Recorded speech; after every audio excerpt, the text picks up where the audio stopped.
Hello, my name is Shakira, and this is my experience of church. So, I will share one experience.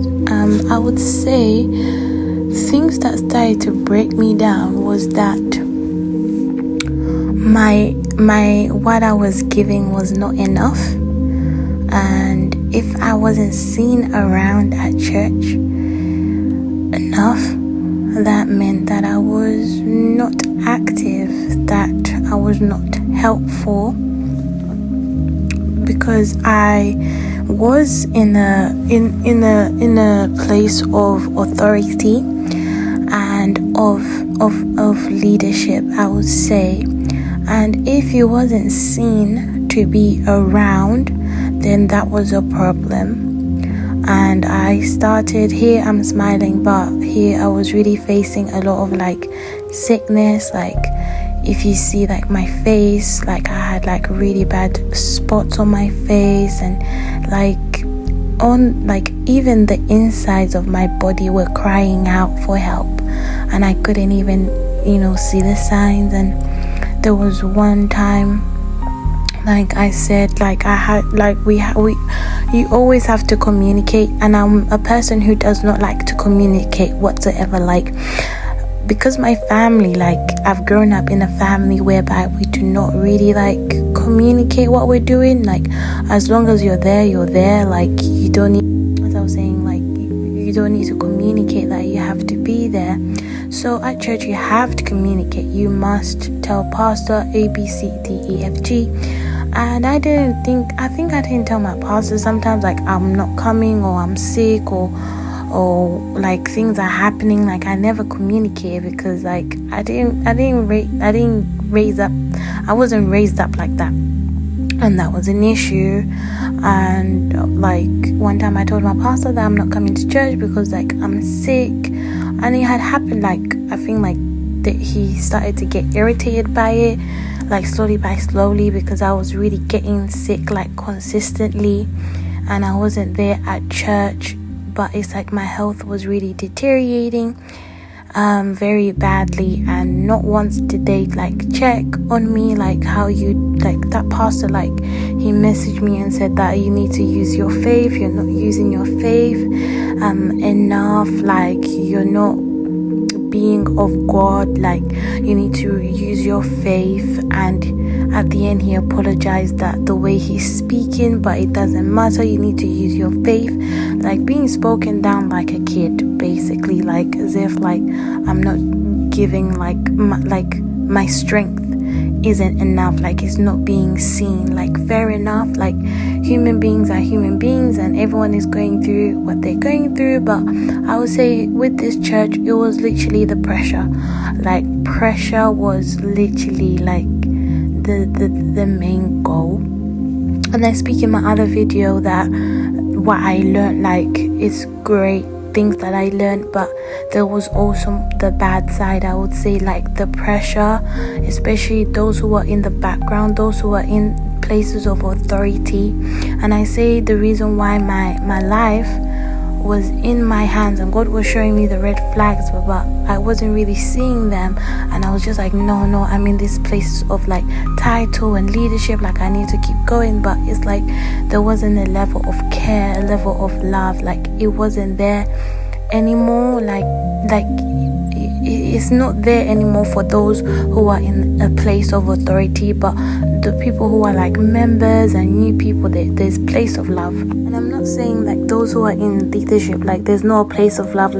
Yes, we have moments where we sit down and we talk and whatever, but it's that's such a short period of time. And it's imagine in a year, maybe a few weeks, where you sit down and then you talk and whatever, but that's really a small percentage. To have that in the church that I was in, it was only on rare occasions that we'll have things like that, where people of authority or who held titles, who literally worked day and night so that things in the church were moved, they were moving smoothly.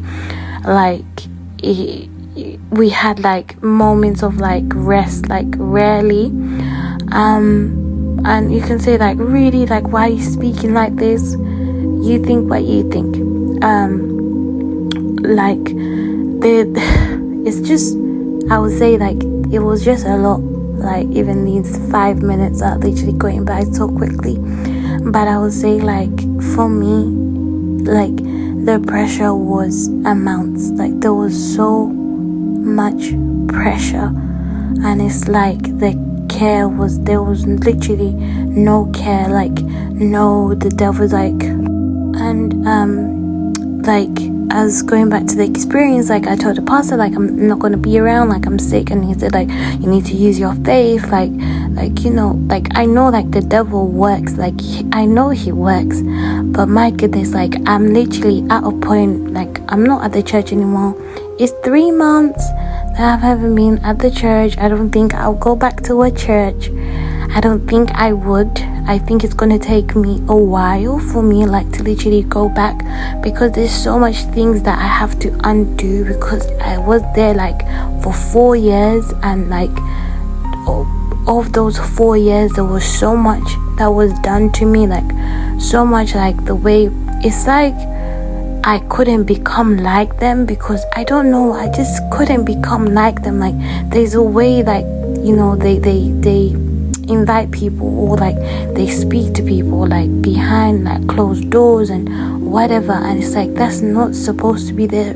Some senior pastors, I don't know where I stopped, but I would say, like, it's very rare to find, like, pastors that in there that they're calm, everything, but there's some that literally they put their own shoe on your neck until you literally like nearly snap, because it's like there's literally no one to blame, because everyone in that church is literally a victim, and there's no one to blame. As I was saying, like, there's no one to blame in the church, because it's like everyone is literally passing down what they're taught, and they think, like, okay, what they're taught is like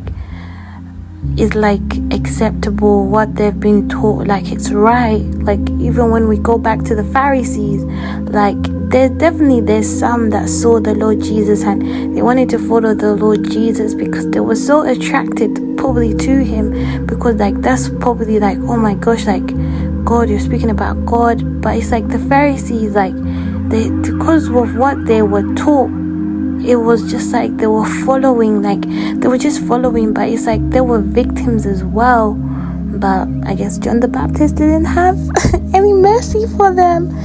But I'll say, like, literally what every single pastor, assistant, this is like an usher, like, assistant, like, literally what they've been taught, like, there's no one, like, literally to blame. So this is not me, like, trying to blame, like, anyone. This is literally also for me to heal.